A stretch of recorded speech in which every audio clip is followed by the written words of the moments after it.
a piece for that angle, this angle, and this angle. Okay, so there's work to be done with that situation over there. Okay, I just want to make sure that these rails is parallel. Okay, going all the way back. Like I said, they're not glued in. They just lined up.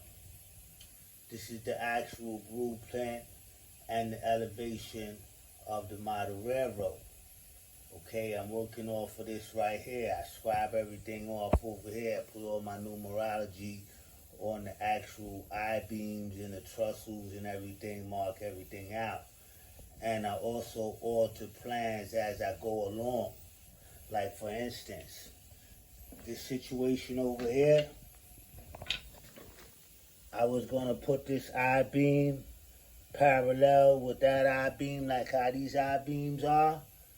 But since those switch tracks is so fat like that, you understand, what I'm gonna do is I'm gonna stretch those two beams out, right? Stretch them out like that, and have I-beams coming across there like that. But that's gonna be a big rail right there. It's gonna be one whole big rail over there. And that rail will just connect over here to that I-beam over there. It's gonna be a lot of cross pieces over there in that one there. Okay, so this is what we got going on over here with the situation.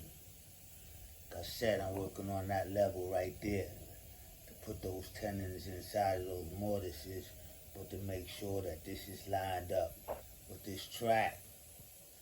You know, I want to keep this track pattern right here. This track pattern down on the bottom is not actually square. This line right here, this rail, these two rails are parallel. But when it comes around that loop over there, it comes on an angle. It comes on an angle.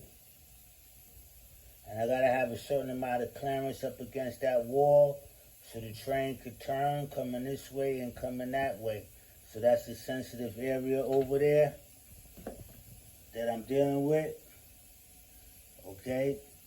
It's a lot of different ways to have went about building this situation, even this same structure right here, right? I could have built this on the table or whatever, measured this out, built this on the table, and then came and put it back on here and try to line the track up with it. You know, but we got a lot of rails in here. It's a lot of markings and stuff like that to do this. The different rails and stuff like that, trying to get the rails on top of these I-beams. Okay, so that's why I'm doing it like this. You know, getting ready to go to that level right over there. You know, that level is going to take a couple of days probably over there, that level over there. I'm not going to rush in and take my time and stuff like that, you know. This rail right here, you know what I'm saying, I could have did better with this situation. You know what I'm saying? To bring this over, a cunts here over this way. This could have went in a cunts here over here. That's the whole thing with the square, keeping everything square. You understand? I don't have any clamps long enough to do that, but that's not its use either. It would have been helpful to have some clamps to do come down this way to glue this piece in. But anyhow, the track is lined up and everything. You know what I mean? It's good. All right. So I'm working on the next level over there. Let's get another angle view of this here situation.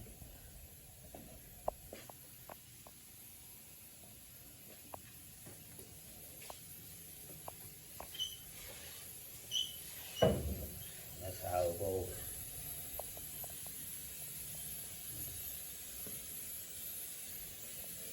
Gotta do more work over here with these rails.